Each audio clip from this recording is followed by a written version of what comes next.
Yes, ladies and gentlemen, welcome to another episode of the Brother and Sister Podcast. I am your host, Pug Flava, and my co-host, Tressa Mitchener. Yeah, so we got a very, very special guest in the house today, y'all.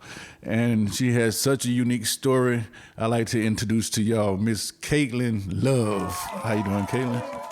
Thank you for having me. Yes, ma'am. It's a pleasure and honor. So kind of pass you the mic a little bit just to kind of tell your unique story and, just let the people know. So recently, I have been diagnosed with stage 1 breast cancer. As a child, I was diagnosed at 8 weeks with histiocytosis, which is a form of cancer, and I battled that from 8 weeks till I was 12 years old. Yeah. So how did your family deal with that, Caitlin? Growing up, you a child, you a baby going through this. So how did your family deal with that? It was a struggle. I don't remember a lot of it, but it did take a toll on them. It was really hard at times because of, the surgeries and the radiation and chemo, but they had faith that everything was going to be okay. Absolutely. So faith is a major, major part of this. And how old you say you was again? 8 weeks. 8 weeks. Oh man. So I know your parents was just really. It was devastating. Devastating, yeah. So Caitlin, that just shows us that you're an overcomer for one. You're an amazing woman for overcoming things even as a child and breaking through, the barriers even as a child. So now you're facing a new battle. So with your faith, how is it going with your family now? We're okay. It's something when you let go and have faith and just completely trust that everything's going to be okay. It relieves so much stress. Yeah, I couldn't even imagine going through what you're going through. Can you tell us, how did you find out? So my primary doctor recommended once a month giving yourself a breast exam. It's basically where you just feel your own breast and see if anything feels different at any time. You're able to do it at any time, just at least once a month. And so that's what you was doing? You just had your regular mammogram in which the doctors told you to do your self-exam? I did my own self-exam and I felt a lump. So when you felt that lump, you immediately decided to go back to the doctor and get immediately went to my primary and he confirmed that, okay, this is, you're not making it up, there is something there. And he sent me for a mammogram and a ultrasound, and based on the ultrasound they're able nowadays to tell how dense it is. Then they sent me for a biopsy. So kind of going back, like when you 8 weeks old, when they first found out you had it, how did they treat it? How did they go about, So they did radiation. They did a very high dose of radiation. It was treated as if it was Hodgkin's lymphoma, which has been proven when you are given that course of treatment back then in prepubescent females. They now have a greater chance of having breast cancer. Wow. So this time with all the radiation that you had as a child, it wouldn't be as effective for you now as an adult. So tell us what are they gonna do for us treating the breast cancer? So because I have an increased chance of having it again, I'm gonna have a double mastectomy. And then a reconstruction at the same time.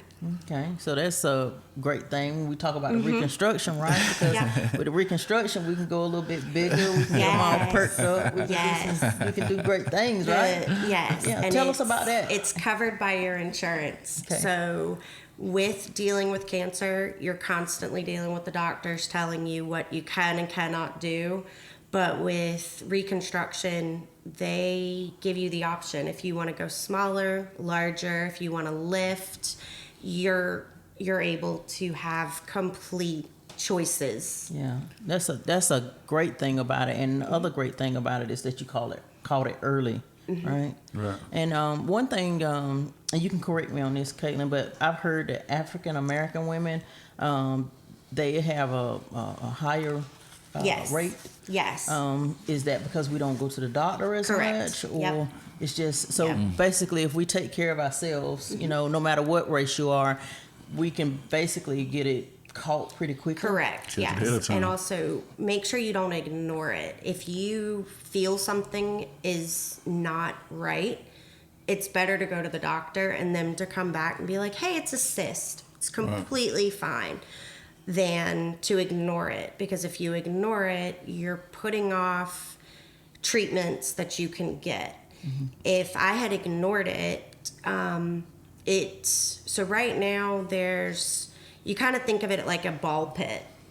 The cancer cell right now is just one single ball, but if you ignore it, that ball then will attach itself. It'll go into your lymph nodes, which then means it can travel throughout your body. Oh, wow. Or it can attach itself to your wall, which us women, we have a wall of skin between our breast and our lungs. So then you run the chance of it traveling to your lungs. So the earlier you catch it, the easier they can go in with surgery and remove the whole thing.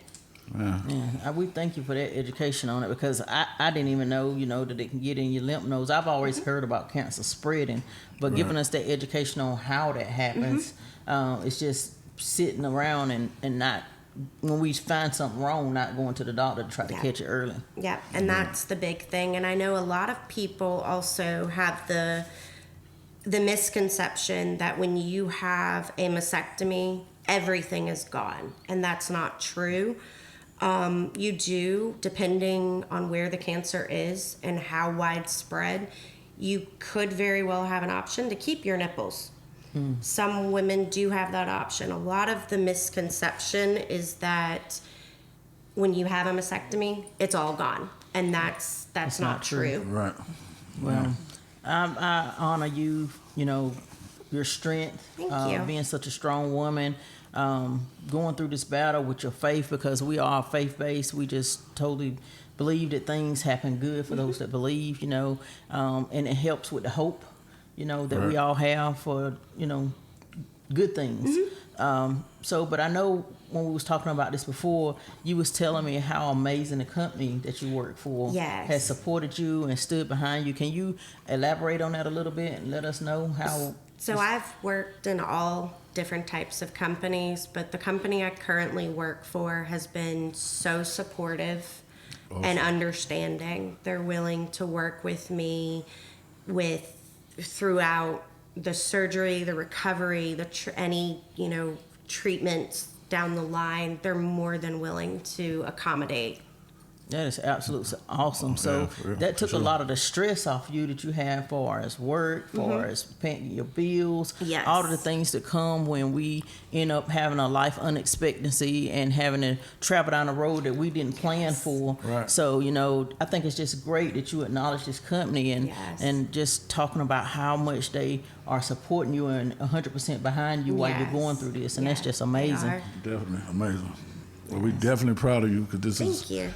This is a big deal, and to overcome these situations, that's real big. Yeah, we're absolutely proud. Happy that you would come on our show and talk to our guests, educate our guests, and actually you even told us that you're willing to come back on the show after your surgery to let us know some of the your situation as far as how the recovery went, how your reconstruction went, and give us more detail on this so that the audience can see some of the good things that happen, and also so that they don't have to fear this if they go through this, and you can just tell us the real deal. You can tell us the pains, you can tell us the ups, the downs, you can tell us a lot of the situation when it comes to breast cancer, when you can actually find out when in the early stages and the things that you can do to make it better throughout life. And I will say memory of surgery as a kid is not the same. There's been so many medical advancements that literally they're like, okay, you're going to be in the hospital for 2 days after this big of a surgery, whereas it used to be a week. Yeah. So that alone just proves. And you remember your childhood condition because you still got all the scars, right? Yes. Yeah, because I know you was telling me about, it's a lot that you didn't remember, but you have all these scars that gives you that memory. Yes. So. Yeah. And I know you were saying that when you went through the chemo, whatever, your father held you down so they wouldn't take you under? Yeah, so when I was younger, and still to this day, when a child gets an x-ray, because you're not supposed to move, and us adults, they tell you, okay, don't move, and you're good at freezing. Right. Kids, however, they'll strap them down. My dad refused to let me be strapped down, so he would always hold my arm or hold my hand to keep me still so I wouldn't be strapped down. That's awesome. Yeah. That's awesome. So I know you have husband, children, your other family. How is the family dealing with it all? We're okay. My oldest, my 13-year-old, he doesn't really understand. And I keep trying to. He has so many questions, and I asked him. I was like, "Please get off Google," because he kept Googling things. And I'm like, "Don't." But he understands kind of what's gonna happen, and he's very supportive, which is good because he's a teenager. But we're all just having faith that everything's gonna be okay. That's right. That's right, and that's a big plus. But we want to let you know we stand behind you as well, Caitlin as well, on the Brother and Sister podcast, and we just thank you so much. Thank you. What would be the thing that you would tell the audience as far as some inspiration or motivation or somebody that's going through this situation, the same thing you're going through, or they just found out this information for themselves? What would you tell them? So if you just found out, take a breath. It can feel overwhelming, but the biggest thing is to just take it a day at a time. No matter what, just continue to move forward.